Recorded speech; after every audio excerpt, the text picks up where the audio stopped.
The conflict in Cambodia lasted for 30 years. So in 1979, when Vietnamese military entered the country and Khmer Rouge regime collapsed, all the parties involved in the war were laying down the mines, either receiving them from Soviet Union or from China.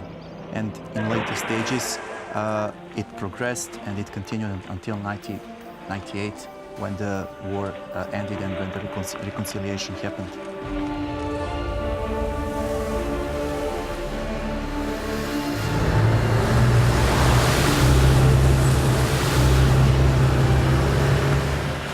Landmines cause pain seemingly indiscriminately. They are designed for war, but can lay dormant, ready to inflict pain long after the battles are finished.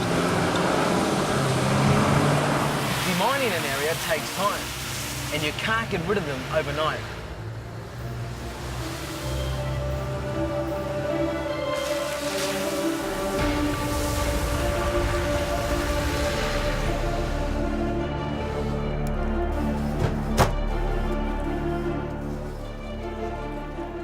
So, can you tell me what HALO means? HALO Trust is world's biggest humanitarian demining organization. We were founded in 1988, and ever since we've been growing. Today, HALO Trust works in 11 countries throughout the world, in Afghanistan, Sri Lanka, Caucasus, Balkans, Africa, and in Cambodia.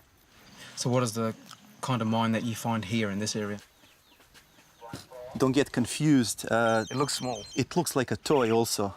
But something this small can still do pretty big damage. It can. It contains 28 grams of explosives, which is not too much, but enough to blow off your foot. Now, there are various types of mines. There are blast mines, fragmentational mines, bounding mines, directional mines, and of course anti-tank. All of these types can be found here in Cambodia. All the symbols, crossbones with dead heads, are indicating accidents that happened in this area along the time.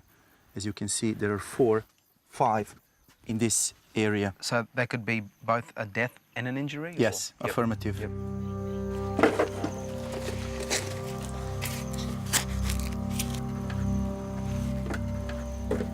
So Goran, how many landmines would there be in Cambodia?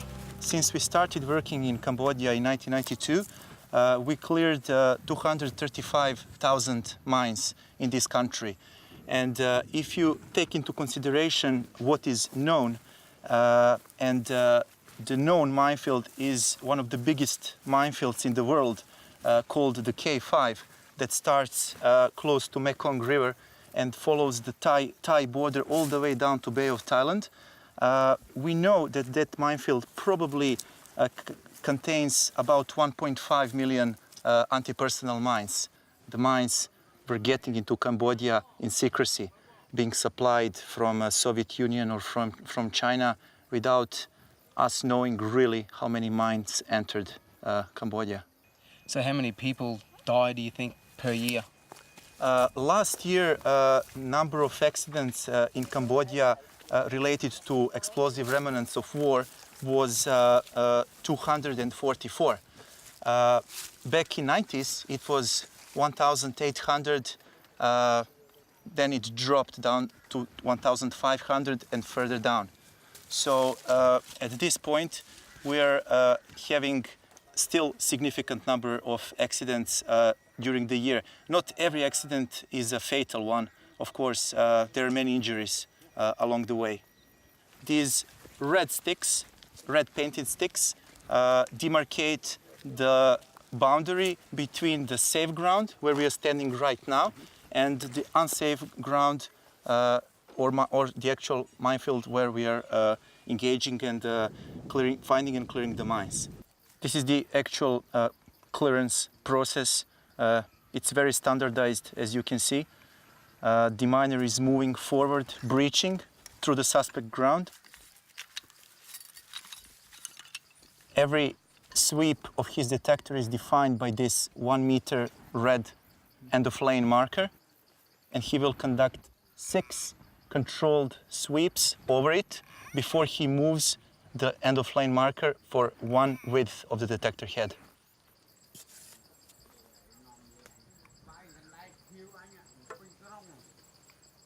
Now he is conducting a signal investigation through excavation.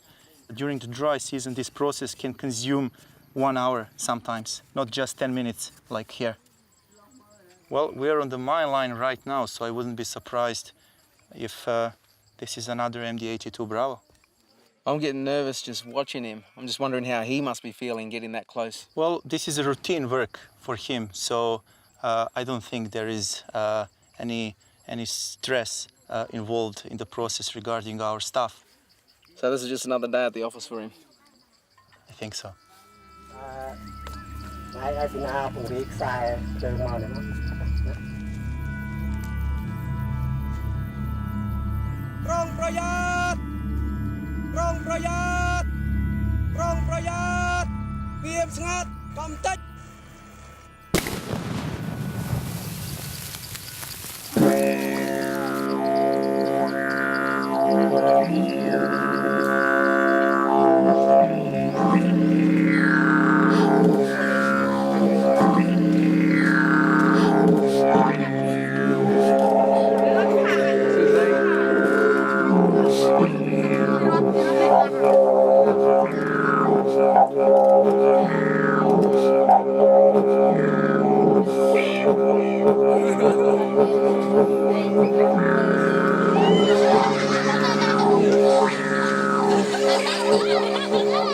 So why didn't God just stop sin when it first raised its ugly head?